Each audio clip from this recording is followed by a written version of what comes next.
Salam, hörmətli müəllimlər, dəyərli müdavimlər. Bu videoda təhsildə müasir pedaqoji yanaşmalara baxacağıq. Dərsdə geniş-geniş izahını vermişdik, amma burada da testlərin izahına başlamamışdan öncə gəlin bir mövzunu təkrarlayaq. Həmçinin mövzu haqqında hər hansı bir məlumat yadımızdan çıxıbsa belə təkrarlayıb sonra testlərin izahına bir yerdə baxaq. Elə sual-cavab elə zəhmət olmasa qısa-qısa qeydlər götürün ki, test izahı boyunca sizə bu qeydlər kömək olacaq. Deməli, müasir pedaqoji yanaşmalar əsas hansıları idi? Əməkdaşlığa əsaslanan var idi, konstruktiv var idi, refleksiv və adaptiv. Üstündən qısa-qısa keçək. Əməkdaşlığa əsaslanan nə idi? Müsbət qarşılıqlı asıllıq idi. Uşaqlar burada ünsiyyət bacarıqları formalaşırdı, bir yerdə fəaliyyət göstərirdi, komanda şəklində, qrup şəklində əməkdaşlıq elirdi. Elə adından göründüyü kimi sosial bacarıqlar formalaşırdı, ünsiyyət bacarıqları formalaşırdı, qarşılıqlı bir-birinə ünsiyyət qururdular, qarşılıqlı şəkildə fəaliyyətlərdə bölüşürdülər, köməkləşirdilər və s. Bu əməkdaşlığa əsaslanan idi. Sonra keçdik ikincisinə. Konstruktiv yanaşma. Bu yanaşmanı ən rahat tapmağın yollarından biri. Şagirdlər məlumatları qururlar, məlumatları formalaşdırırlar. Yəni bir sözlə şagird yönümlü olur, şagird aktiv olur, şagird pasiv biliyi qəbul eləmir, şagirdlər formalaşdırır, şagirdlər biliyi qurur sözlərini görsək test boyu. Biz hansı yanaşma götürəcəyik, dəyərli müdavimlər? Konstruktiv yanaşmayı götürəcəyik. Uşaqlar qururlar, formalaşdırırlar, bu konstruktivdir. Bunu qısa qeyd kimi yazırıq dəftərimizdə, indi test izahı boyu bizə lazım olacaq. Deməli, həmçinin bu konstruktivizm yanaşmasının əsas mahiyyətlərindən biri qurmaq, formalaşdırmaq, şagirdlər qururlar, budur. Bir də ən əsas açar məqamlarından biri burada bu yanaşmada əvvəlki bilikləri aktivləşdirmək, aktiv öyrənmə, əvvəlki bilikləri yada salmaq və s. Yəni əvvəlki nə öyrənmişdik, hansı bilikləri öyrənmişdik, onları aktivləşdiririk, aktiv şəkildə öyrənirik. Əvvəlki bilikləri aktivləşdirmək sözü də sizə testdə çox böyük köməklik göstərəcək. Əvvəlki bilikləri aktivləşdirmək, vergül qurmaq, formalaşdırmaq, şagirdlər aktiv olurlar, pasiv biliyi qəbul etmirlər. Hansı yanaşma oldu? Konstruktiv yanaşma. Ümid edirəm ki, bu indi dediklərim test boyu sizə hamısını tapmağa köməklik göstərəcək. Sonra keçdik refleksiv yanaşma. Bu yanaşmanın da üstündən bir keçək qısa olaraq. Deməli, bu yanaşma nə edir? Hər hansı bir proses zamanı məlumatları, çətinlik çəkdiyimiz məqamları öyrənir, təhlil edir, analiz eləyir. Burada həm şagirdin işi analiz olunur, təhlil olunur. Eyni zamanda müəllim öz fəaliyyətində təhlil edir, analiz eləyir, strategiyaları müəyyənləşdirir, harda çətinlik var, necə təkmilləşdirə bilərik, hansı strategiyalardan istifadə edə bilərik, təkmilləşdirmək, dəyərləndirmək, analiz, təhlil etmək varsa, strategiyaları müəyyənləşdirmək varsa, bu hansı yanaşmaya aiddir? Refleksiv yanaşmaya aiddir. Və sonuncu adaptiv yanaşmaya keçək.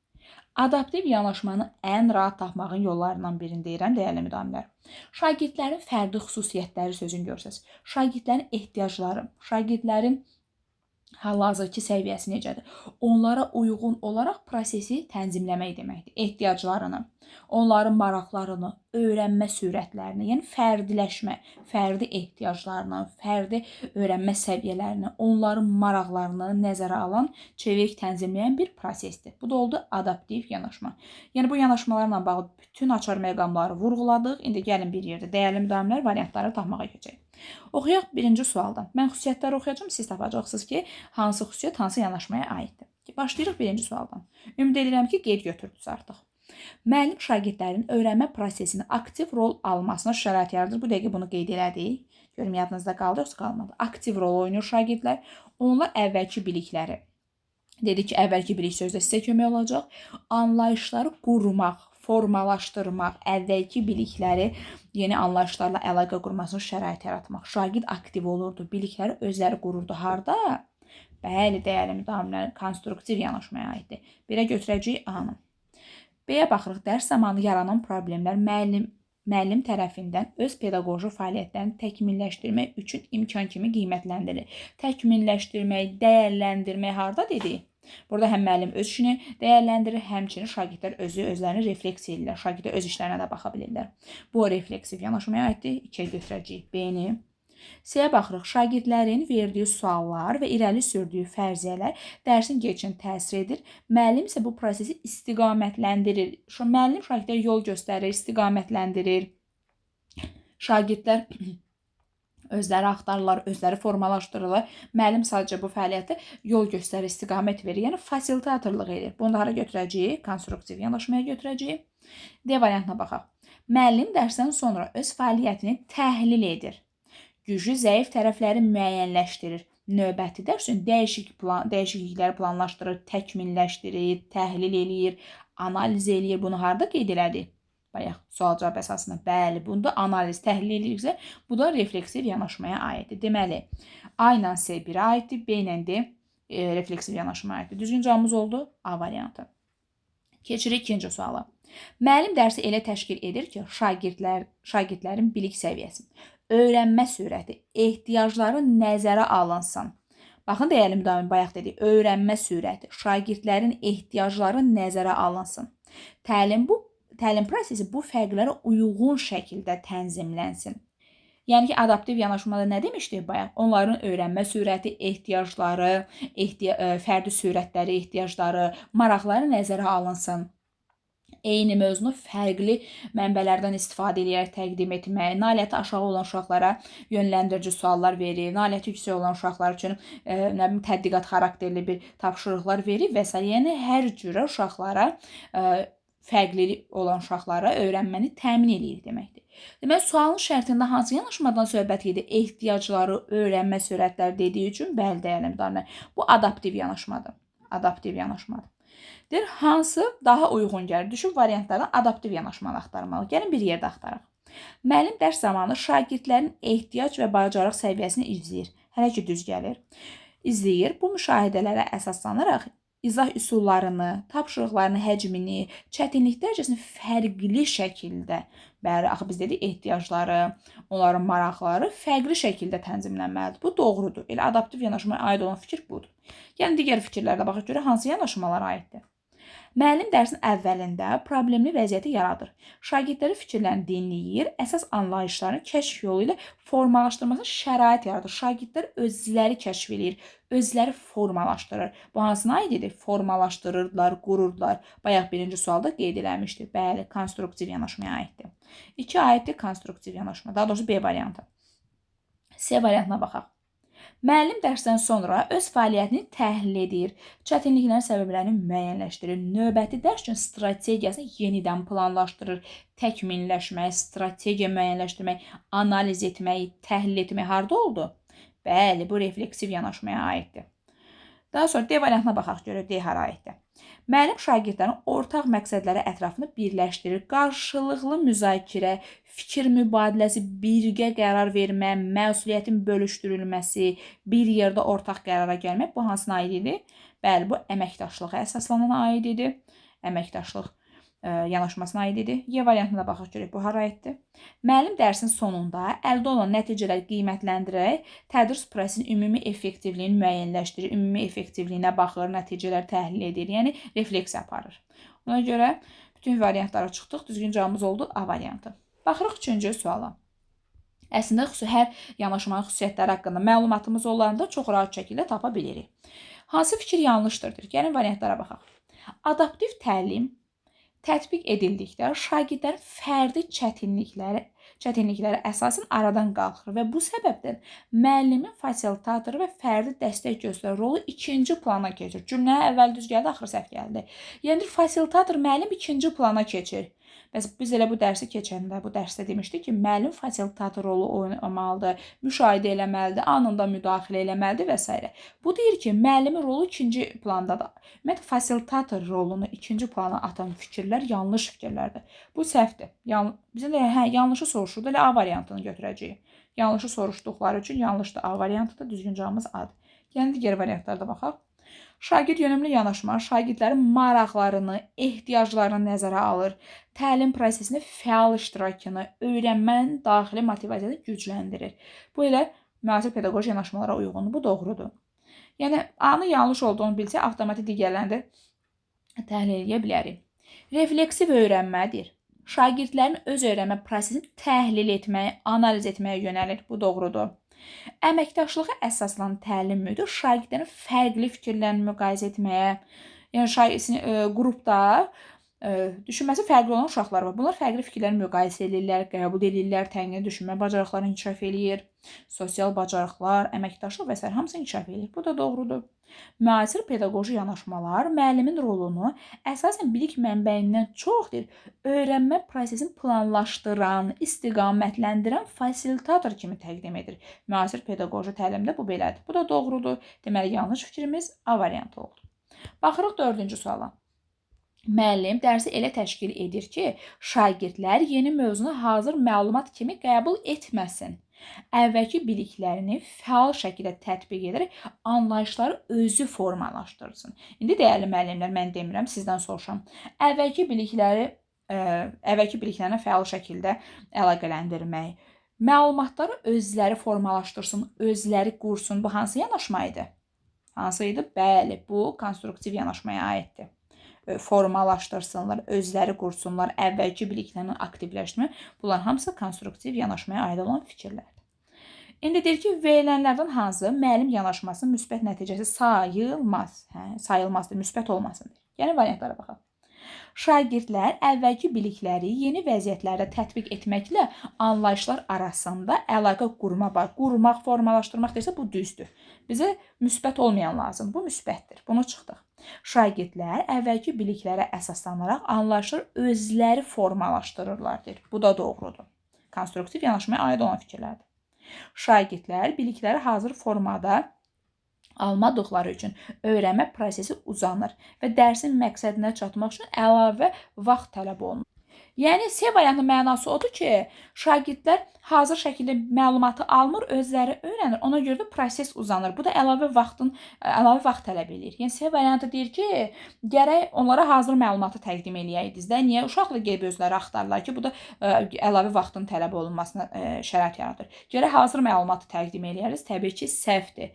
Əslində biz konstruktiv yanaşmada demirdik, hazır şəkildə məlumatları əldə eləmirlər. Şagirdlər özləri formalaşdırırlar, özləri qururlar.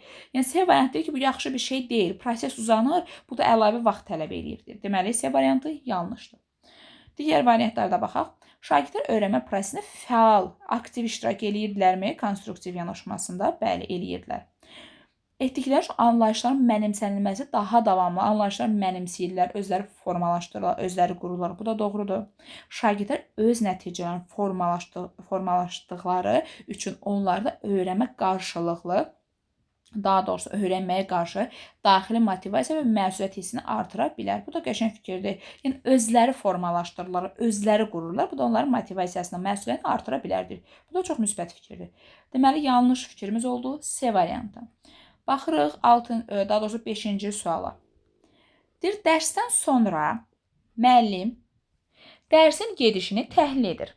Hansı tapşırıqların şagirdlər üçün çətin olduğunu müəyyənləşdirir və növbəti dərsdə strategiyalar dəyişməyə qərar verir.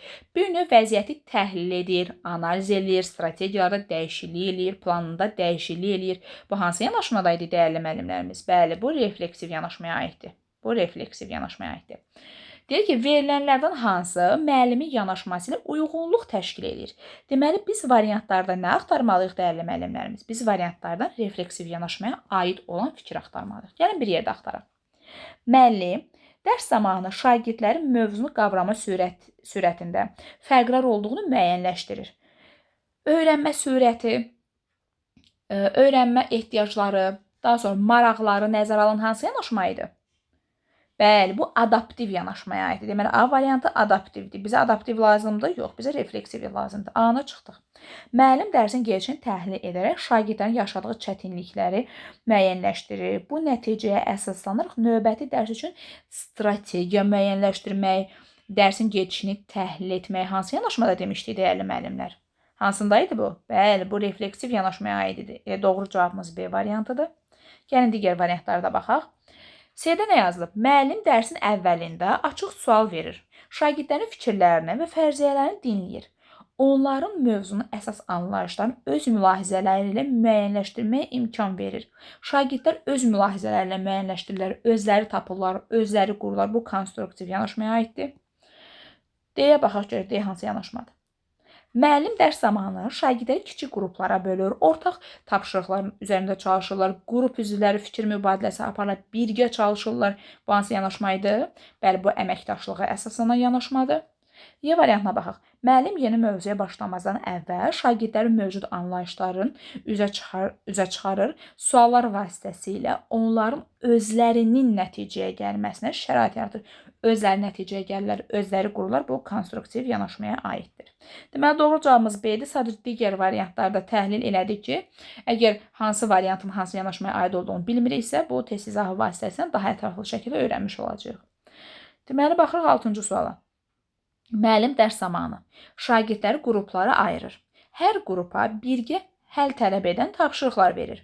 Qrup üzvləri rolları bölüşdürür, bir-birinin fikirlərini müzakirə edirlər və yekun cavabları birlikdə əsaslandırırlar.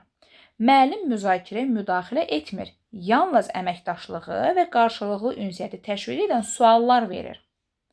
Yəni, bu sualı şərtlə hansı yanaşma gördük, dəyərli müəllimlərimiz? Əməkdaşlığa əsaslanan bir yanaşma gördük. Yəni, qrup işi, qrup üzvlərindən danışmaqdan, qarşılıqlı ünsiyyətdən söhbət gedir. Bu vəziyyətdə müəllim pedaqoji yanaşması haqqında hansı fikir yanlışdır? Səhvə olan axtarmaq. Gəlin, baxaq variantı. Görək hansı səhvdir. Müəllim şagirdlər arasında müsbət qarşılıqlı asıllıq yaradaraq öyrənmə prosesini gücləndirir. Onsuz əməkdaşlığa əsaslanan yanaşmanın xüsusiyyətlərindən biri o idi ki, qarşılıqlı müsbət asıllıq yaradırıq. Şagirdlərdə sosial bacarıqları formalaşır, öz aralarında məsuliyyəti bölüşdürürlər, ünsiyyət bacarıqları, komandanın işləmək bacarıqları formalaşır. Bu doğru fikirdir. Müsbət qarşılıq asıllıq onsuz əməkdaşlığa əsaslanan, hətta bunu özüm üçün qeyd edə bilərik. Müsbət qarşılıqlı asıllıq bu əməkdaşlığa əsaslanan yanaşmanın içində var. Bu doğrudur. B variantına baxırıq. Müəllim iş prosesində şagirdlərin qarşılıqlı birgə fəaliyyətini harda olur? Bu əməkdaşlığa əsaslananda olur. Bu da doğrudur. Bizə səhv cavab lazımdır. Bu yanaşmada əsas hansı yanaşmadır, dəyərli müəllimlər? Bəli, əməkdaşlığa əsaslanan yanaşmadadır.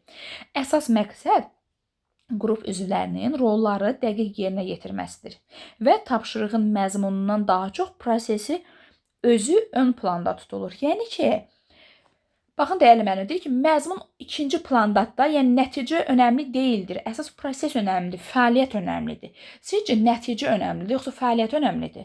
Əlbəttə ki, nəticə önəmlidir. Bu deyir ki, məzmundan daha çox prosesin özü ön planda tutulur, səhvdir. Biz dərsdə nə iş görürüksə, nəticəyə, məzmuna, məqsədə çatmaq üçün eləyirik hamısı. Ona görə C variantı yanlışdır. Dolayısıyla digər variantlara da baxaq. Müəllim biliklərin birgə müzakirəsi, qarşılıqlı fikir mübadiləsi deyirsə, bu əməkdaşlığa əsaslanan modeldə var. Bu doğrudur. Müəllim təlim prosesində fasilitator rolunda çıxış edərək əməkdaşlıq mühitini dəstəkləyir. Deyir də əməkdaşlığı dəstəkləyirsə, bu əməkdaşlığa əsaslanandır. Bu da doğrudur. Yanlış cavabımız oldu. C variantı. Baxırıq 7-ci suala. Müəllim dərsi elə təşkil edir ki, şagirdlər qarşılıqlı əlaqə və birgə fəaliyyət vasitəsilə öyrənsinlər. Fikir mübadiləsi aparsınlar və ortaq nəticələr əldə eləsinlər. Bir sözlə hansı yanaşmadan söhbət gedir? Bəli, əməkdaşlığa əsaslanan yanaşmadan söhbət gedir. Deyir, uyğunluq təşkil eləyəni tapın. Deyir ki, hansı variantda əməkdaşlığa əsaslanan yanaşma var? Gəlin bir yerdə axtaraq. A variantına baxaq görək, A variantı hansı yanaşmadır? Müəllim dərs prosesində şagirdlərin fərdi xüsusiyyətlərini, dəyərli müəllimlər, fərdi xüsusiyyətlərini, ehtiyaclarını, öyrənmə imkanlarını, daha sonra öyrənmə sürətlərini nəzərə alan hansı yanaşma idi? Bəli, ümid edirəm ki, tapdınız, amma biz cümlənin ardında oxuyaq. Və öyrənmə imkanlarını müşahidə edir və bu müşahidələr əsaslanaraq tapşırığın səviyyəsi. Deməli, bilirik ki, söhbət hansı yanaşmadan getdi? Bəli, adaptiv yanaşmadan söhbət getdi. Bizə adaptiv lazımdır? Yox, bizə əməkdaşlıq lazımdır. Anı çıxdıq. Müəllim dərsə düşündürücü bir vəziyyətlə başlayır. Şagirdlərin ilkin fikirlərini səsləndirməsinə şərait yaradır və anlayışların müəllim izahı olmadan tədricən formalaşmasını təmin edir.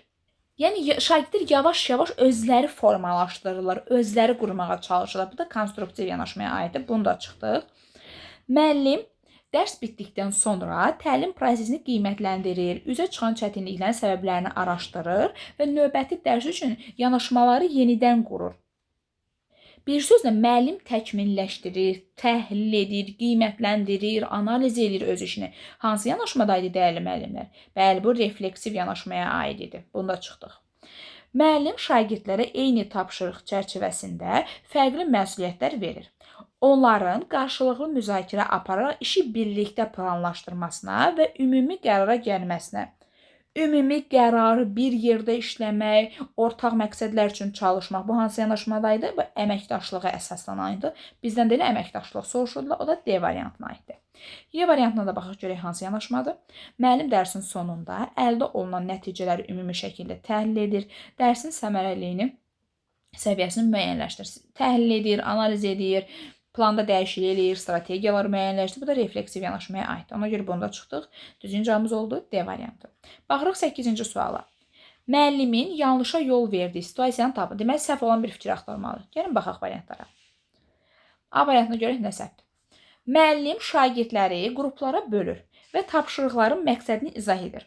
Qruplar öz fəaliyyətini, planlarını müəyyən edir. Fikir mübadiləsi aparır, nəticələri birlikdə təqdim edir. Müəllim yalnız istiqamətləndirici suallarla prosesi dəstəkləyir. Mən burada səhv nəsə gördükmü, dəyərli müəllimlər? Hər şey uşaqlar görür, müəllim qıraqdan dəstək verir, fasilitator rolunda çıxış edir. Hər şey qaydasındadırmı? Qaydasındadır. Əla. Bizə səhv cavab lazımdır. Müəllim sinifdə fərqli bilik səviyyəsini nəzərə alaraq tapşırıqlar müxtəlif çətinlik dərəcəsində təqdim edir. Dərsin gedişində şagirdlərin ehtiyaclarına uyğun, maraqlarına uyğun şəkildə qurur. Bunu adaptiv yanaşmada demişdik. Bu da doğrudur. Müəllim dərsin sonunda nəticələri təhlil edir. Hansı mərhələdə çətinlik yarandığını müəyyənləşdirir. Növbəti dərsdə istifadə edəcək metodları müəyyənləşdirir, öz işini təhlil edir, plan qurur, strategiya müəyyənləşdirir. Bu refleksiv yanaşmaya aiddir. Bu da qəşəng fikirdir, götürmürük. Bizə səhv variantı soruşurlar. Müəllim qrup işi zamanı hər qrup üçün fəaliyyətin mərhələlərini və gözlənilən nəticələri əvvəlcədən dəqiqləşdirir və qrupları buna uyğun şəkildə yönləndirərək planın dəyişdirilməməsini məqsədə uyğun sayır. Baxın, dəyərli müəllim, D variantına görə nə yazılıb? Qrup işi zamanı hər qrup üçün fəaliyyətləri, mərhələləri, gözlənti əvvəlcədən dəqiqləşdirir. Axı biz gedişat zamanı bilirik də, hər hansı bir problemin olub-olmadığını əvvəlcə necə dəqiqləşdirə bilərik? Bir də planda dəyişiklik eləmədən deyir. Niyə? Biz hər hansı bir fəaliyyət iş zamanı, yəni burada stabil, sabit şəkildə olmur da. Proses zamanı çətinlik olanda sual verir, nəsə problem oldu, problemi aradan qaldırır. Planda dəyişiklik eləmədən deyir, axı bu da səhvdir. Bir də biz hardan bilərik ki, proses zamanı, gedişat zamanı hansı çətinliklərlə qarşılaşacağıq ki, biz onu hələ əvvəlcədən də müəyyənləşdirək. Ona görə D variantı yanlış fikirdir. Digər varianta baxaq görək. Y variantında.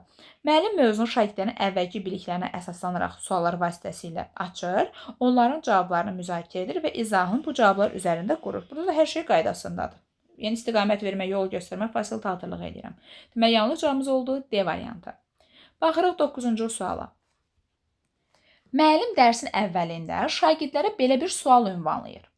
Sizcə niyə eyni məsafəni qaçan 2 nəfərdən biri daha tez yorulur?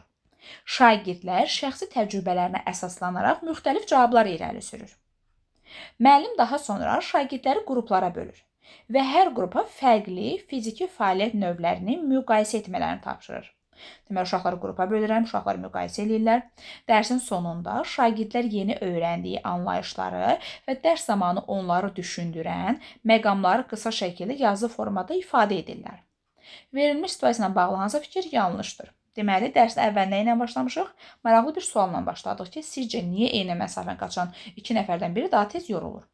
İndi bu situasiyaya aid olmayan yanlış fikir tapındır. Gəlin, dəyərli müəllimlər, bir yerdə oxuyaq görək nə var burada yanlış. A-dan başlayaq oxumağa. Baxın, A variantına görə səhv varmı burada, yoxsa yoxdur. Deyir, dərsin başlanğıcında verilən açıq sual şagirdlərin, açıq sual verilibmi? Dərsin əvvəlində verilib. Sizcə niyə eyni məsafəni qaçan 2 nəfərdən biri daha tez yorulur? Demək, açıq sualla başlanılır. Əvvəlki bilik və təcrübələrini fəallaşdırmaq, yəni idraki fəallıq yaratmaq, maraq yaratmaq xidmət edir. Səhv nəsə var burada? Yoxdur. Motivasiya ilə başlamışam da əvvəldə. Bu doğrudur. Bizə səhv cavab lazımdır. Şagirdlərin qruplar şəklində müxtəlif fiziki fəaliyyətləri müqayisə edir. Şərtdə yazılıbdır, müxtəlif fiziki fəaliyyəti müqayisə etməlidir. Və anlayışların səbəb-nəticə əlaqələrini əsasən formalaşdırmağa şərait yaratmışam. Bəli, sualın şərtində olsa var idi. Bu da doğrudur. Bizə səhv cavab lazımdır.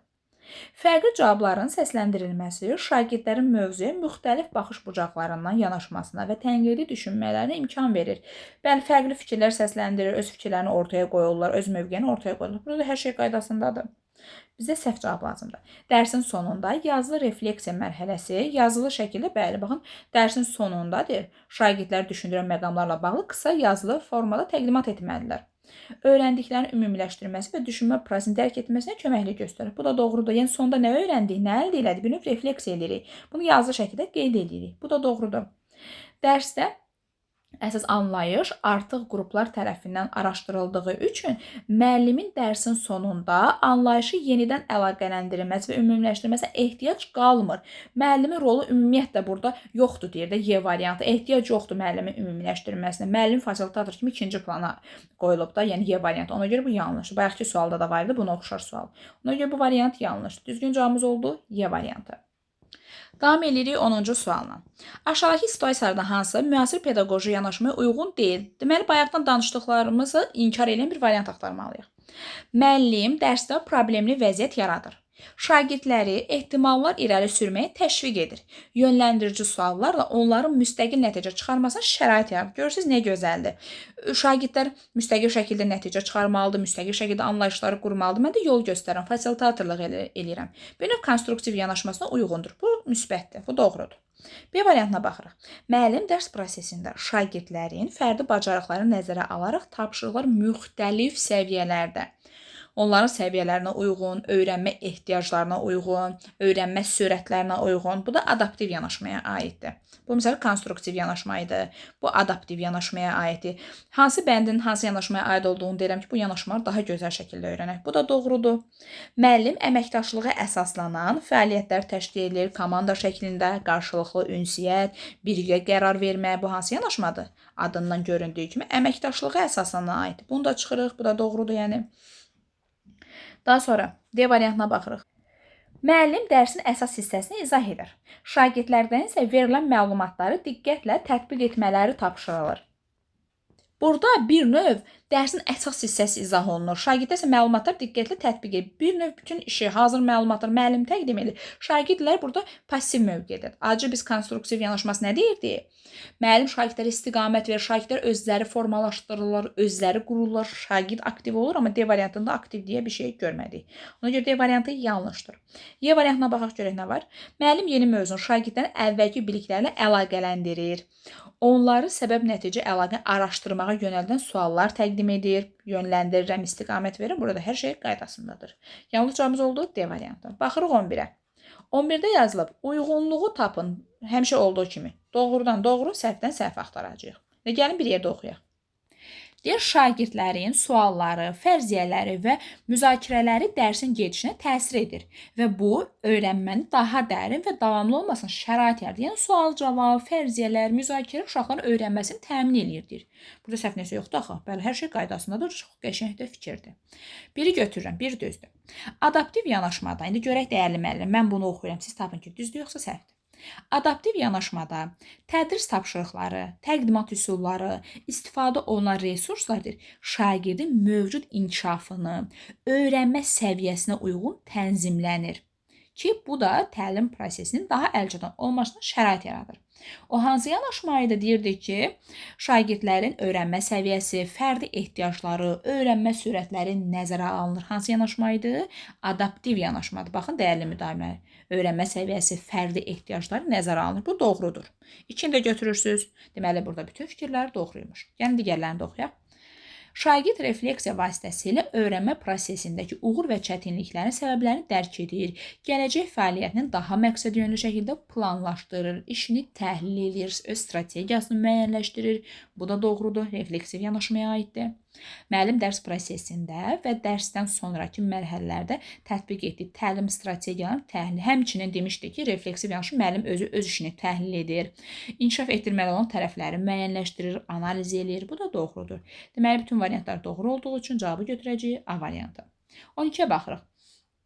Müəllim yeni mövzuya başlamazdan əvvəl şagirdlərə əvvəlki mövzularla əlaqəli problemli, artıq buradan biz cavabı tapmalıyıq, dəyərli müəllimlər.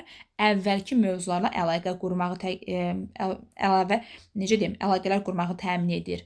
Şagirdlərin fərziyyələrini dinləyir və müzakirə əsasında anlayışların formalaşdırılmasına şərait yaradır. Kim formalaşdırır? Anlayışları kim qurur? Şagird Bəli, bu hansı yanaşmada demişdik? Qurur, formalaşdırır, əvvəlki mövzularla əlaqə qurmaq, əlaqə yaratmaq. Bəli, bu konstruktiv yanaşmaya aiddir. Konstruktivlə bağlı bayaq qeyd etdiyimiz bütün fikirlər, yəni bu sualın şərtində var idi. Formalaşdırmaq, qurmaq, əvvəlki biliklərlə əlaqə qurmaq və s. hamısı burada var. Bu konstruktiv yanaşmadır. 13-ə baxırıq. Müəllim dərs zamanı mürəkkəb tapşırıq təqdim edir. Şagirdlərin bir qismi tapşırığı yerinə yetirərkən yanlış nəticəyə gəlirlər. Deməli, xətt qoyaq ki, görək söhbət nədən gedir. Deməli, yanlış nəticə gəlir. Bu bir. Müəllim bu cavabları tənqid etmir, ayıb olsun sənə, niyə səhv nəticə gəlmisən demir. Əksinə, səhv yanaşmalar üzərində dayanır. Hansı mərhələ səhvin yarandığını müzakirəyə çıxardır və müxtəlif həll strategiyalarını müqayisə edir. Bir növ dəyərli müəllimlər, səhvlər öyrənmə imkanı daşıyır. Ayıb olsun sənə, niyə səhvləri tənqid eləmirəm də uşaqlar. Səhvlərə öyrənmə imkanı kimi baxılır. Yəni bu ümumiyyətlə müasir pedaqoji yanaşma əsas mahiyyəti də budur ki, səhv eləyən uşaqları tənqid eləməyin. Tənqid, yəni o uşaqların üstünə getməyindir. Səhvlərə öyrənmə imkanı kimi baxılmalıdır. Yenə şərt oxuyaq gör nə soruşurlar. Bu vəziyyətdə müəllimin fəaliyyəti müasir pedaqoji baxımdan əsasən nəyi ifadə edir? Bizim dediyimiz bir fikir olmalıdır. Səhvlər öyrənmək xarakteri daşımalıdır. Müəllim səhvləri öyrənmə imkanı kimi baxır. Elə bir cavab axtaraq. A'dan başlayaq oxumağa. Səhvlərin minimuma endirilməsi üçün müəllim izahının mərkəz rolu oynadığını. Bu səhvdir. Sizcə səhv etməkdə məqsəd nədir? Uşaqlar səhv eləyəndə müəllim ona kimi yanaşmalıdır?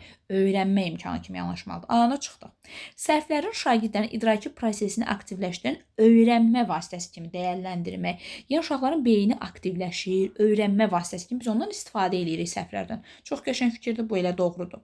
Səhvlərin vaxtında aradan qaldırılmasını, vaxt itkisinin qarşısını aldıq bu səhvdir.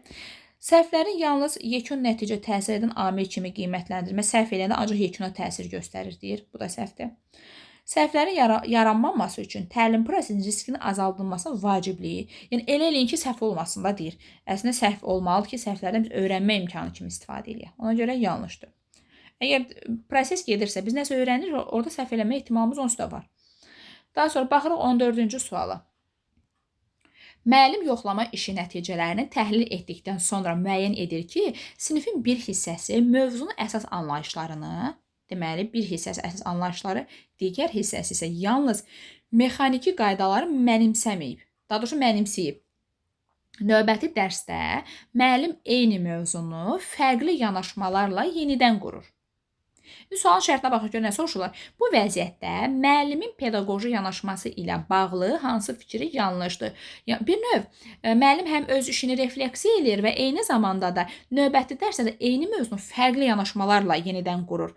Yəni həmçinin də adaptiv yanaşmanı da görə bilərik də sonlara doğru. Həm refleksiv var, həm adaptiv var. Həm təhlil edir, həm strategiya müəyyənləşdirir, həmçinin də eyni mövzunu fərqli cür izah edirəm, ehtiyacları nəzərə alıram. Hansı fikir yanlışdır? Deməli, konkret səhv olan bir şey axtarmalıyıq. Yenə variantlara baxaq. Müəllim diaqnostik qiymətləndirmə nəticələrinə əsaslanaraq təlim strukturunu yenidən dizayn edir. Burada səhv işinə yoxdur. Bu qaydasındadır. Bizə səhv cavab lazımdır.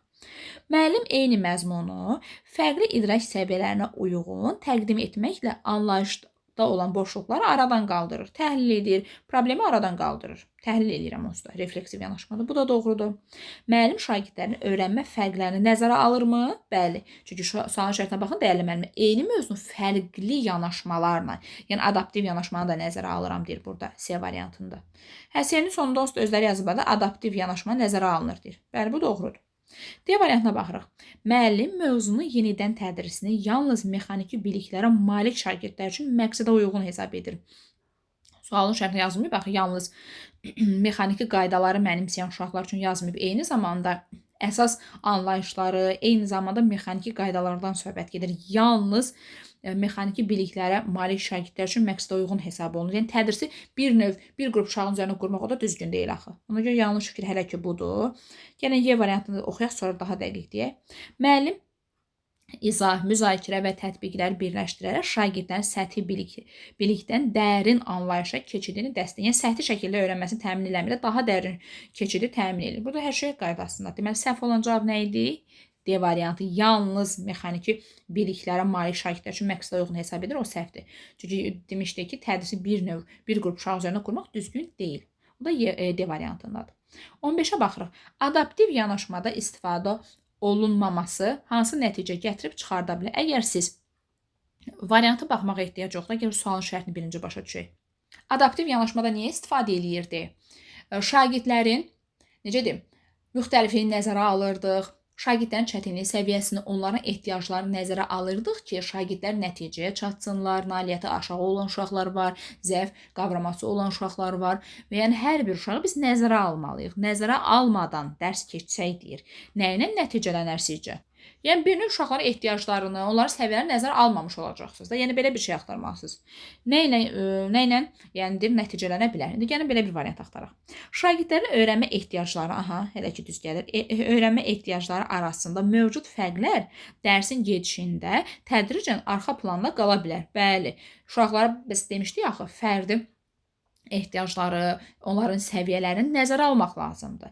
Əgər nəzərə almasaz deyir, bu yanaşmada istifadə olunmasa, onların ehtiyacları arxa planda qalacaq deyir. Elə doğru cavabımız bu variantdır. Yəni digər cavabları niyə oxuyaq? Çünki bizə bunun səbəbini soruşurdular. Səbəb də A variantıdır. Düzgün cavabımız oldu A variantı.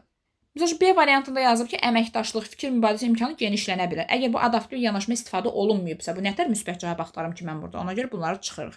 Deməli, digərlər hamısı müsbətdir. Müəllim təlim strategiyalarında şagirdlərin imkanlarına uyğunlaşıb daha çevik ola bilər. Bu adaptiv yanaşmada istifadə olunanda olur, olunmayanda deyil. Ona görə bu da doğru fikirdir. Ona görə biz götürmürük. Bizə deyir ki, adaptiv yanaşmada istifadə olunmayanda nə ilə nəticələnir? Nəticəni axtarın deyir. A variantı ilə nəticələnir. Şagirdlərin motivasiyasının fərdi nailiyyətləri əsasən daha da güclənə bilər, düz deyir. Bu adaptivdən istifadə olunandadır, olunmayanda deyil. Təlim tapşırıqları şagirdlərin güclü tərəflərinə uyğun şəkildə diferensialama fərdiləşmək deməkdir. Adaptiv yanaşmada elə fərdi xüsusiyyətləri nəzərə almaq deməkdir. Bu da doğrudur. Deməli bunlar səbəb deyil. Səbəb olan A variantıdır. 16-ya baxırıq. Adaptivlə konstruktiv, bir də əməkdaşlığa əsaslanan yanaşmalara uyğun olanları tapmalıyıq. Gəlin mən oxuyum bəndləri. Siz tapın, dəyərli müəllimlər, hara aiddir. Öyrənənlər bilikləri hazır qəbul etmirlər. Mövcud biliklərə əsaslanaraq sual vermə, araşdırma, nəticə çıxarma yolu ilə anlayışları özləri formalaşdırırlar, anlayışları özləri qururlar. Hardaydı dəyərli müəllimlər bu? Qurmaq, formalaşdırmaq özləri aktiv idi. Bu konstruktiv yanaşmaya aiddir. 2-yə yazacağıq A variantını. Təlim fəaliyyəti şagirdlərin maraq, bacarıq və inkişaf tempinə uyğunlaşdırılır. Dəstək formalaşır, fərdi ehtiyacları, səviyyələri nəzərə alınır, öyrənmə sürəti nəzərə alınır da hardaydı? Bəli, dəyərli müəllimlər, adaptiv yanaşmaydı. C variantına da baxaq. Şagirdlər birgə fəaliyyət zamanı məqsədləri paylaşır. Qarşılıqlı ünsiyyət, ortaq məqsədlər, birgə çalışmaqda harda olar? Bəli, təbii ki, əməkdaşlığa əsaslanan yanaşmada. 1B, 2A, 3C. Hardadır? 1B, 2A, 3C, D variantı. Düzgün cavabımız oldu, D variantı. Baxın, dəyərli müəllimə, bir yerdə sualların cavabını tapanda necə rahat şəkildə tapa bilirik. Ona görə müzakirəli şəkildə tapmaq çox yaxşıdır. Baxırıq 17. Uyğunluğu deyir, müəyyən edin. Həmişəki qaydada. Yox, o sual deyil. Biz buradan uyğunlaşdırma, biri A-dır, B-dir, C-dir, yəni belə uyğunlaşdırmaq lazımdır. İndi gəlin uyğunlaşdıraq. Gəlin 1, 2, 3-də yazılanları oxuyaq, təhlil eləyək, görək hansı yanaşmadır. Sonra gedib ona uyğun olanları axtaraq. Başlayaq 1-dən. Müəllim dərs əsasında şagirdlərin verdiyi cavablara əsasən izahın dərinliyini dəyişir, bəziləri üçün əlavə izahlar verir, bəziləri isə mövzunu genişləndirən suallarla irəli aparır. Yəni şagirdlərin səviyyələrinə uyğun, müxtəlif cür izahlar verirəm. Bu hansı yanaşmada idi dəyərli müəllimlər? Şagird ehtiyaclarını, şagird fərqliliklərini nəzərə almaq. Bəli, bu adaptivdir. Birə yazıram adaptiv. İndi A-dan, B-dən, C-dən adaptiv axtaracağıq birazdan. Gəlin 2-yə də baxaq. Dərsdən sonra müəllim şagirdlərin cavablarını və öz işini təhlil edir, öz işimi analiz edirəm, çətinlik yaşanılan məqamları müəyyənləşdirirəm, planda dəyişiklik edirəm, strategiyamızda dəyişiklik eləyib. Bu refleksiv yanaşmadır. 3-cü bəndə də baxaq. Müəllim mövzunu izah etməzdən əvvəl şagirdlərə problem yönümlü suallar verir. Onlar fərziyyələrini dinləyir, onların daha doğrusu fərziyyələrini dinləyir və bu dərs üçün fikirlər üzərində qurub, şagirdlərin bilikləri formalaşdırmasına, şagirdlər bilikləri qururlar, şagirdlər bilikləri formalaşdırırlar. Hansı yanaşmadır bu? Bu konstruktiv yanaşmaya aiddir. Bəli, dəyərli müəllim. Gəlin uyğunlaşdıraq. Gəlin oxuyaq görək A, B, C hara aiddir. A-da nə yazıb? Bu yanaşmaya görə biliklər müəllim tərəfindən hazır şəkildə ötürülmür. Şagirdlər əvvəlki bilik artıq buradan tapmalıyıq. Bunu bayaqdan dəfələrlə dedim, hətta demişdim ki, bayaq qeyd götürsəz daha yaxşıdır. Əvvəlki bilik və təcrübələrinə əsaslanaraq yeni anlayış aktiv şəkildə formalaşdı. Kim? Şagirdlər formalaşdırırlar, şagirdlər qururlar. Bu konstruktivə aiddir. Konstruktiv hardaydı ona götürəcəyik. 3-dədir də səhv eləmirəmsə 3-ə yazmışdıq. 3-ə yazacağıq A variantını. 3 oldu A. Bu yanaşmaya görə müəllim şagirdlərin fərdi ehtiyaclarını, onların səviyyələrini nəzərə alaraq gedişi çevik şəkildə tənzimləyir. Hansı yanaşmadadır bu? Ehtiyacları nəzərə almaq, səviyyəni nəzərə almaq, çevik şəkildə tənzimləmək harda olur? Bəli, bu adaptiv yanaşmada olur. Adaptiv. Adaptiv hardaydı? 1-də. 1-ə yazacağıq B variantını. C-yə də baxaq. Bu yanaşmaya görə müəllim və şagirdlər öyrənmə prosesi nəticəni təhlil edirlər, nəyin necə baş verdiyini dərk edirlər, təhlil etmək, analiz etmək, işi planlaşdırmaq, strategiyada dəyişiklik eləmək, bu da refleksiv yanaşmadır. Refleksiv də hardaydı? Deməli, refleksiv də 2-də idi. Deməli, düzgün cavab 1B, 2C, 3A. O da düzgün cavab hardadır? B variantında. Baxırıq 18-ci suala. 17 tipdə suallar işləmək çox yaxşıdır. Bir yanaşmalar haqqında biraz ətraflı məlumat əldə etmiş oluruq. 18-ə baxırıq. Verilən nümunələrdən hansı müəllimin refleksiv yanaşmasını ifadə edir? Deməli, refleksiv yanaşma axtarmaq lazımdır. Gəlin oxuyaq variantları. Müəllim dərsdən sonra dərsin ümumi gedişini nəzərdən keçirir və əsas diqqəti əldə olunan nəticələrin dəyərləndirilməsinə yönəldir. Yəni, əsas diqqət nəticənin dəyərləndirilməsində qiymət yazım, bal yazım, onunla ölçülməlidir. Çətinlikləri müəyyənləşdirmək, problem hardadır, nəyi səhv elədi, bu problemi necə aradan qaldırır. Əsas diqqət ona yönəlməlidir. Ona görə A-na çıxdım. A düz gəlmir, yəni bizə dolğun, refleksiv yanaşma izah edən doğru cavab lazımdır. B-yə baxaq. Müəllim dərs zamanı qarşıya çıxan çətinlikləri qeyd edir və bu çətinlikləri təlim mühitinə təsir edən müxtəlif amillər çərçivəsində təhlil edir.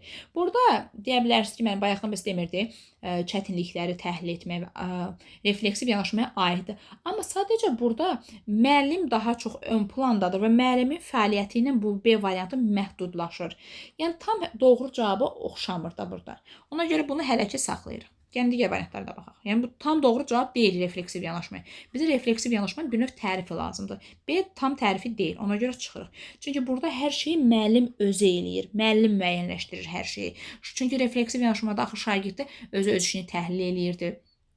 Səhvlərini bilirdi. Burada ancaq müəllim ön fəaliyyətdə qoyulub. Ona görə B-ni götürməyəcəyik. C variantına baxaq. Müəllim dərsin sonunda öz fəaliyyətini qiymətləndirir, təlim prosesinə dair şəxsi müşahidələri və təəssürata əsas götürməli deyil, faktı, sübutu, dəlili əsas götürməlidir. Təəssürat nədir? Şəxsi müşahidələr, şəxsi təəssüratlar yox. Refleksiyada təəssürat yox, dəqiq fakt, dəqiq necə deyim, dəlillər əsasında biz təhlillər aparırıq, planımızı dəyişiklik eləyirik. Ona görə bu səhvdir. Yəni şəxsi təəssüratlar olmağı kobud səhvdir. Bunda çıxdıq. Bizə nə lazımdır? Refleksə aid olanı tapmalıyıq. Müəllim tətbiq etdiyi təlim üsullarının təsirini sistemli şəkildə təhlil edir, yaranan çətinliklərin səbəblərini müəyyənləşdirir və bu çətinliklərə, daha doğrusu bu nəticələrə əsaslanaraq fəaliyyətini təşkil edir. Yəni burada hər şey, baxın, C-nin D-nin fərqinə baxın dəyərli müəllimə. Burada faktla, sübutla müəyyənləşdirir ki, yaranan çətinlik səbəblərini müəyyənləşdirir və bunlara əsaslanaraq, təəssüratıma əsaslanaraq dəyişiklik eləmirəm, səbəblərə əsaslanaraq, nəticəyə əsaslanaraq. Bu çox qəşəngdir, refleksivin elə bir cavabını izah eləyir. Y variantına da baxaq görək, Y-də nə var?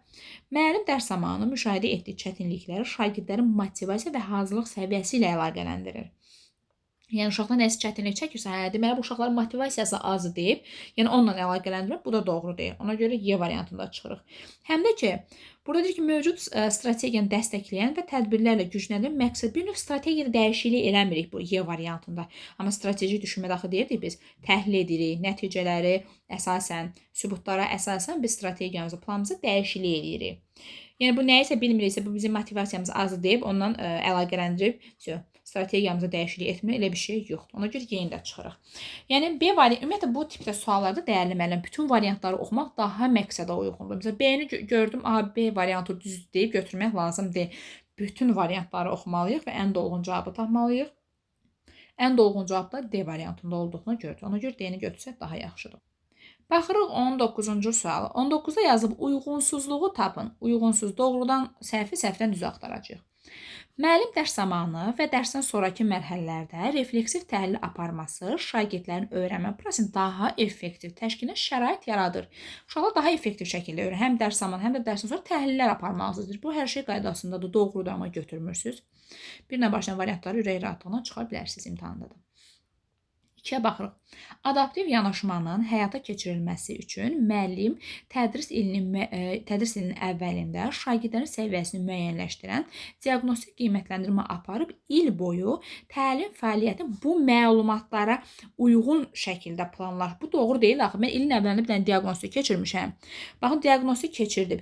İl boyu təlim fəaliyyətini bu məlumatlara uyğun şəkildə planlaş. İlin əvvəlində diaqnostik keçirmişəm. İlin sonuna qədər, il boyu həmin məlumatlara əsaslanaraq işimi qurum. O da doğru deyil. Təbii ki, yanlış fikirdir. Şagird müxtəlifini nəzərə almaq lazımdır. Şagirdlərin çətinlik səviyyəsini nəzərə almaq və s. Bu ilə ilin əvvəlində bir dənə diaqnostik keçirmişəm. İl boyu da həmin nəticəni əlimdə elə bil ki, bayraq kimi götürmüşəm, hərəkət edirəm. Bu yanlışdır. 2 səhv, 2-ni götürəcəyik. 3-ə baxırıq. Konstruktiv yanaşmaya görə şagirdlər öyrənmə prosesində fəal rol oynayırmı? Əlbəttə ki, oynayır.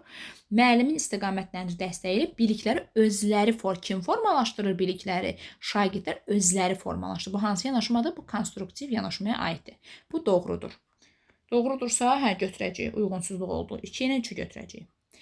4-ə də baxaq. Əməkdaşlıq əsaslı yanaşmada müəllim əməkdaşlığın necə təşkil olunacağına dair meyarları fəaliyyətin gedişində müəyyənləşdirmək məqsədə uyğun hesab edir. Bu səhvdir. Ümumiyyətlə, meyarı əvvəlcədən elan eləmək lazımdır. Gediş zamanı niyə elan edirəm ki? Əvvəlcədən elan etsəm daha məqsədə uyğundur.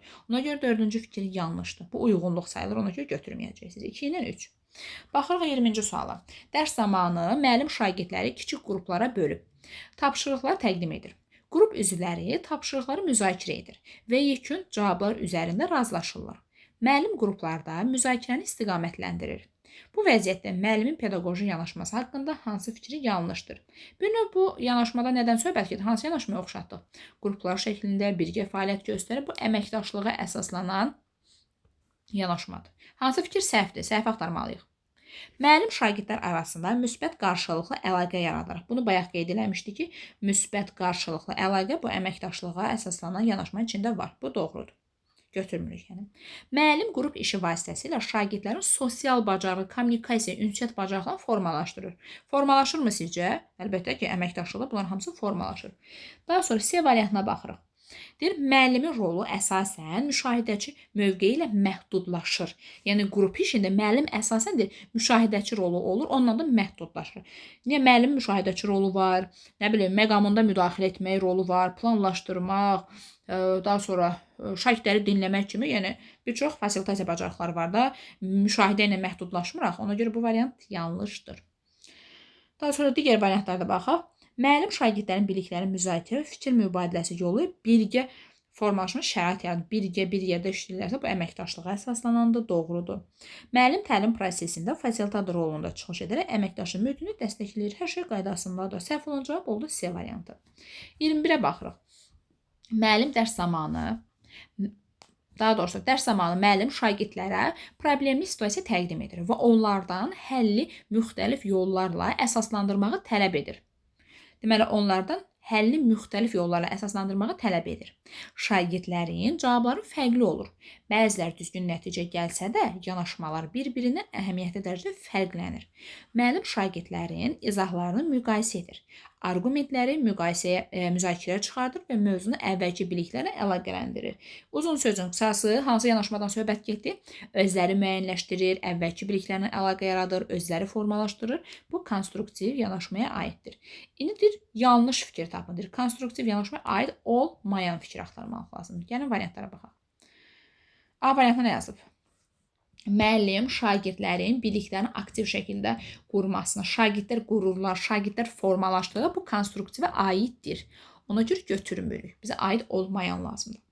Müəllim biliklərin formalaşdırmasında şagirdlərin təcrübəsi və əvvəlki bilikləri rolunu əsas götürür. Əvvəlki bilik, formalaşdırmaq, qurmaq, bunu demişdik, bu konstruktiv yanaşmaya aiddir.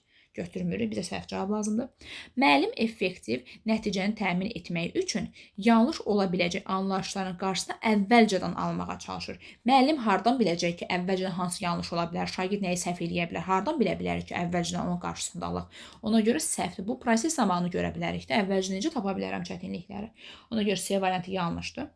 Müəllim sosial qarşılıqlı təsir və müzakirə vasitəsilə anlayışların dərinləşməsini dəstəkləyir. Bəli, onsuz sualın şərtində yazılmışdı. Sonda müzakirə edirik, əvvəlki mövzularla əlaqələndirir ki, məlumatları daha yaxşı şəkildə öyrənək. Bu da doğrudur. Müəllim öyrənmə prosesində şagirdlərin fərqli düşünmə yollarını məqbul və dəyərli hesab edir. Yəni fərqli düşüncəni qəbul eləyirdimi? Sualın şərtində bəli qəbul eləyirdi, sonra müzakirə eləyirdik və s. Yanlış cavabımız oldu C variantı. 22-yə baxırıq. Verilən nümunələrdən hansı müəllimin adaptiv yanaşmasının mahiyyət etibarilə doğru ifadə edir? Hansı yanaşma lazımdır bizə? Adaptiv yanaşma lazımdır. Hansı variantda daha qəşəng izah olunub deyir. Yəni variantlara baxaq. Müəllim dərs zamanı bütün şagirdlər üçün eyni tapşırıq, eyni olmalıdır, yoxsa müxtəlif tapşırıq olmalıdır? Eyni yoxsa müxtəlif? Təbii ki, adaptiv yanaşmadır ki, şagird müxtəlifini nəzərə almaq lazımdır, fərqli ehtiyacları nəzərə almaq lazımdır, onların maraqlarını, öyrənmə sürətlərini nəzərə almaq lazımdır. Eyni tapşırıq olsa səhvdir. Asan, çətin, orta, hər səviyyə uyğun qoyulmalıdır. Bu səhvdir. Bunu çıxdıq. B-yə baxaq. Müəllim mövzunu izah etdikdən sonra şagirdlərin suallarına cavab verir və anlaşılmayan məqamları ümumi şəkildə izah edir. Burada hamısını müəllim elədi. Şagirdə nə qaldı? Heç nə qalmadı. B-yə də çıxdıq. Müəllim dərs zamanı şagirdlərin ehtiyac və irəliləyişlərini davamlı izləyir. Bu məlumatlara əsaslanaraq tapşırıqların həcmini, verilənlərin dəstəyin səviyyəsini tənzimləyir. Baxın, dəyərli müdavimlər, ehtiyaclarını nəzərə alır, onların fəaliyyətini izləyir və onlara uyğun tapşırıqları müəyyən eləyir. Bu hansı yanaşmaya aiddir? Bu ilə adaptiv yanaşmaya aiddir. Doğru cavabımız oldu C variantı. D variantına baxırıq. Müəllim dərsin sonunda şagirdlərin nəticələrini qiymətləndirir, ümumi nəticələr əsasən növbəti dərsin tempini müəyyənləşdirir, planda dəyişir. Bu refleksiv yanaşma misal üçün aiddir. Bizə adaptiv lazım idi, onsuz tapmışıq. Y variantına baxaq görək, Y-də nə var? Müəllim dərs zamanı şagirdləri qruplara bölür, qarşılıqlı müzakirə, əməkdaşlıq və s. Bu da əməkdaşlığa əsaslanana aiddir. Ona görə bu variantda çıxır. Düzgün cavabımız oldu C variantı. 23-ə baxırıq. Hansı fikir səhvdir? Səhv olanı axtaraq. Yəni təhlil eləyə baxaq görə hansı səhvdir. Konstruktiv yanaşmaya görə müəllimin əsas rolu məlumatı ötürən deyildir, öyrənmə prosesini təşkil edən, istiqamətləndirən, fasilitator rolunda çıxış edən deməkdir. Bəli, bu doğrudur. Götürmürük. B variantına baxırıq. Adaptiv yanaşma müəllimin şagirdlərin fərdi ehtiyaclarını və səviyyələrini nəzərə alması deməkdir. Bunu bayaqdan dəfələrlə qeyd ehtiyacı, səviyyələri, öyrənmə sürətini nəzərə alır. Düz deyir, bu adaptiv yanaşmadaydı. Pedaqoji yanaşma təlim prosesinin məqsədi, məzmunu, metod və qiymətləndirmə komponentlərinin şagirdlərin inkişafını təmin edəcək şəkildə sistemli və məqsədyönlü şəkildə təşkil olunmasını ifadə edir. Bütün müsbət fikirlər yəni C variantda yazılıbdır. Niyə səhv götürək ki? Bu doğrudur. Konstruktiv yanaşmada müəllim əsas anlayışını əvvəlcədən aydın şəkildə təqdim edir. Daha sonra şagirdlər bu bilikləri tətbiq etməklə mövzunun mənimsənilməsini təmin edir. Dəyərli müdavimlər, konstruktiv yanaşmada bəs demirdi, uşaqlar formalaşdırır bilikləri, özləri formalaşdırır, özləri qurur. D variantında uşaqlar özləri heç nə eləmədilər. Ona görə D variantı yanlışdır. Konstruktiv yanaşma müəllim hazır şəkildə demirdi. İstiqamət verdi, yol verdi, şagirdlər məlumatları özləri formalaşdırırdı, özləri qururdular. Ona görə D yanlışdır. Y variantına baxaq. Əməkdaşlıq əsaslı yanaşmaya görə şagirdlərin birgə fəaliyyəti, fikir mübadiləsi, birgə işləmək, bu da əməkdaşlığın içindədir. Y variantı da doğrudur. Yanlış cavabımız oldu D variantı. 24-cü suala baxırıq. Müəllim riyaziyyat dərsində yeni mövzunu izah etdikdən sonra şagirdlərə məsələ həlli üçün tapşırıq verir. Bir neçə şagird məsələni səhv həll edir. Deməli, bunun altına xəttə görə problem hardır? Məsələni səhv həll edir. Müəllim bu səhvləri lövhədə yazaraq şagirdlərlə müzakirə edir. Səhvin yaranma səbəbini suallar vasitəsilə təhlil edir və mümkün alternativ həll yollarını siniflə birlikdə araşdırır. Nəticədə şagirdlər təlim prosesində fəal iştirak edir və oxşar məsələ həllində əvvəlki səhvləri təkrarlamırlar. Yəni öyrədici xarakter daşıdı. Uşaqlar səhv elədi, səhvlərdə öyrənmə imkanı kimi istifadə elədi müəllim. Uşaqlar tənqid eləmədi, niyə səhv elədin, ayıb olsun sənə, belə bir şeylər demədim. Səhvlərə öyrənmə imkanı kimi baxdıq. Bu vəziyyətdədir müəllimin davranışı müasir pedaqoji yanaşmalara görə nəyi əks etdirir? Yenə variantlara baxaq. Səhvlərin dərhal düzəldilməsinin təlim dərhal düzəltmə də gör nə qədər iş getdi burada. Ona görə bunu çıxdıq. Səhvlərdən şagirdlərin düşünmə prosesini inkişaf edən öyrənmə resursu. Bunu bayaqdan dəfələrlə bu sualı işləmişik. Səhvlər nə xarakter daşımalıdır? Öyrənmə xarakter daşımalıdır, öyrədici xarakter rolunda çıxış eləməlidir. Deməli, düzgün cavabımız elə B variantıdır. Səhvlərdən öyrənmə imkanı kimi baxırıq səhvlərimizə. Bu doğru cavabdır. Digər variantları oxumağa ehtiyac yoxdur, amma yenə də oxuyaq. Səhvlərin şagirdlərin mövzunu kifayət qədər deyir, səhv eləyirsə demək uşaq mövzunu kifayət qədər mənimsəməyib. Bu səhvdir. Səhvlərin müəllim tərəfindən izah edilməsi təlimdə daha yüksək nəzarəti. Bu da səhvdir. Nəzarət etməyə müəllim özü izah eləməlidir, uşaq heç nə tapmalı deyil deyir. Bu da səhvdir. Səhvlərin qarşısını almaq üçün tapşırılan mürəkkəblik səviyyəsini, yəni elə eləyin ki, o qədər sadə suallar qoyun ki, uşaqlar deyir səhv eləməsin deyir. Səhv eləməyən axı öyrənmə baş vermir. Ona görə Y variantı da səhvdir. 25-ə baxırıq. Deməli, düzgün cavabımız oldu B variantı. 25. Aşağıdakı fikirlərdən hansında adaptiv pedaqoji yanaşma düzgün ifadə olunmuşdur? Deməli, hansında adaptiv? Adaptiv haqqında artıq geniş məlumatımız var. Doğru olanı tapın deyir. Adaptiv yanaşma müəllimin dərs başlamazdan əvvəl tədris planını müəyyən etməsi və bu plana dərs boyu ardıcıl şəkildə ümumiyyətlə planın ardıcıl olması, sabitliyin təmin olunması bu səhv fikirdir. Ümumiyyətlə deyirik axı, proses zamanı hər hansı çətinliklə qarşılaşa bilərik. Yəni sabit deyil də, vəziyyətə uyğun olaraq tənzimlidir. Ona görə bu səhvdir. Sabit, dəyişməz bu fikirlər onsuz da səhv olur. A variantı yanlışdır. Adaptiv yanaşma müəllimin mövzunu hamı üçün eyni formada, eyni idi, yoxsa müxtəlif formada olmalı idi? Müxtəlif olmalı idi. Ona görə bunu da çıxırıq. C variantına baxırıq.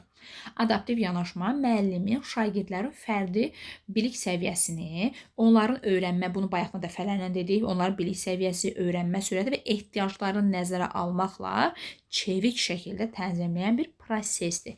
Öyrənmə sürəti, ehtiyac, çevik şəkildə tənzimləmək harda olur? Adaptiv yanaşmada olur. Düzgün cavabımız oldu C variantı. Adaptiv yanaşma müəllimin daha çox nümunəni təqdim etməklə və izahı detallı verməklə bütün şagirdlərə mövzunu eyni səviyyədə səhvdir. Adaptiv yanaşma müəllimin şagirdlərin müstəqil öyrənmə bacarıqlarını inkişaf etdirmək üçün əsas izahı minimuma endirməsi, məsuliyyəti əsaslı şagirdlərin üzərinə yönəltməsidir. Bu da səhvdir. Yəni məsuliyyəti minimuma niyə indiririk ki biz? Yəni əsas hissəni minimuma endirmək lazımdır. Bu da yanlışdır. Doğru cavabımız oldu C variantı. Dəyərli müdavimlərimiz. Deməli, bu pedaqoji yanaşmalarla bağlı 40 dənə sual var. 25 sualı izah elədim. Hal-hazırda dərsin başladığı üçün, yəni dərsin başladığım üçün videomu burada sonlandırıram. Videonun ikinci hissəsində isə 26-cı sualdan sona qədər izah eləyəcəm. Dinlədiyiniz üçün də təşəkkür edirəm.